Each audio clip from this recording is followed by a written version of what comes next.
నమస్తే, welcome to Andhraprabha TV. నేను సౌజన్య. ఆర్థిక సంఘం ఆ మేరకు సిఫారసు చేస్తే 2024-27 ఆర్థిక సంవత్సరం నుంచి ఈ నిర్ణయం అమల్లోకి వస్తుందా? ఈ మేరకు కేంద్ర ప్రభుత్వం దశల వారీగా చర్యలు తీసుకోనుందా? ఈ ప్రశ్నలకు అవుననే సమాధానాలు వినిపిస్తున్నాయి. కేంద్రం, బీజేపీయేతర రాష్ట్రాల మధ్య దూరం పెరుగుతున్న నేపథ్యంలో మోదీ సర్కారు మరో కోతకు సిద్ధమైందా?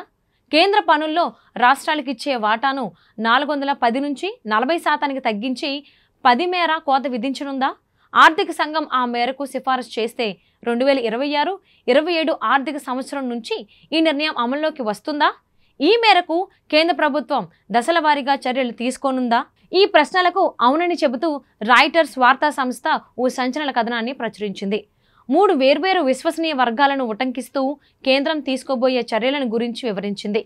తాజా బడ్జెట్ ప్రకారం ప్రస్తుత ఆర్థిక సంవత్సరంలో కేంద్ర ప్రభుత్వ ద్రవ్యలోటు జీడీపీలో 4.8% ఉంది.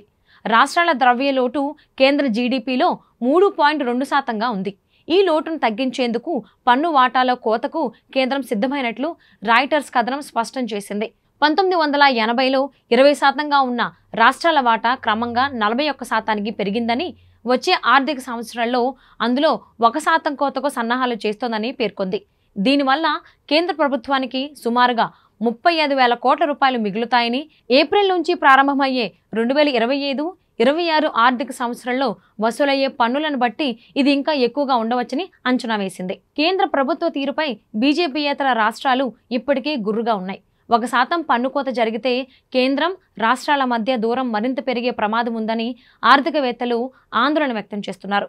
ఇప్పటికే కేంద్ర ఆర్థిక సంఘం ప్రగతిశీలతను సాధించడమే శిక్షగా తమకు అన్యాయం చేస్తూ జనాభా పేరుతో ఉత్తరాదికి నిధులను తరలిస్తోందని దక్షిణాది రాష్ట్రాలు ఆందోళన వ్యక్తం చేస్తున్నాయి.